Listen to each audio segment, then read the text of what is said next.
Yes, setelah mandi-mandi, ngopi, saatnya pulang. kita pulang. Jalurnya ngeng. Nggak ada otak.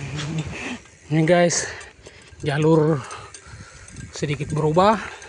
Kalau dulu ini single track, sekarang sepertinya Eksa sudah pernah masuk sampai di sini. Jadi sedikit mulus tapi sudah lupa. Jadi ya siap-siap saja. Semoga saya tidak nyasar. Ya, sekarang jalur Makadam. Daerah dulunya ini adalah daerah transmigran. Jadi sepertinya sudah kosong, sudah ditinggal.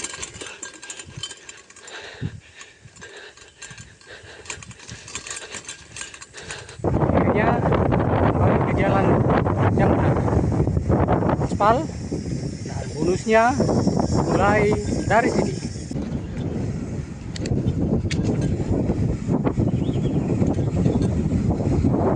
Bonus ini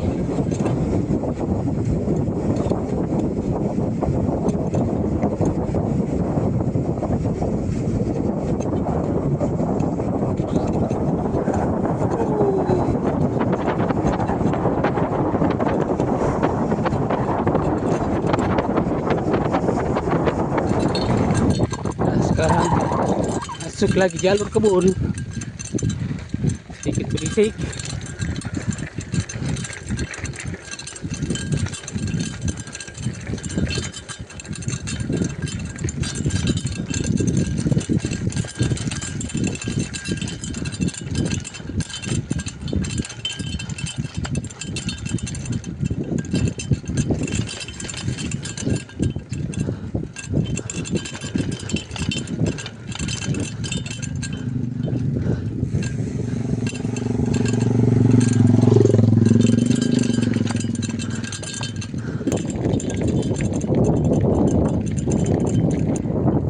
Jalur kebun lagi sadu-sadunya kering jalurnya.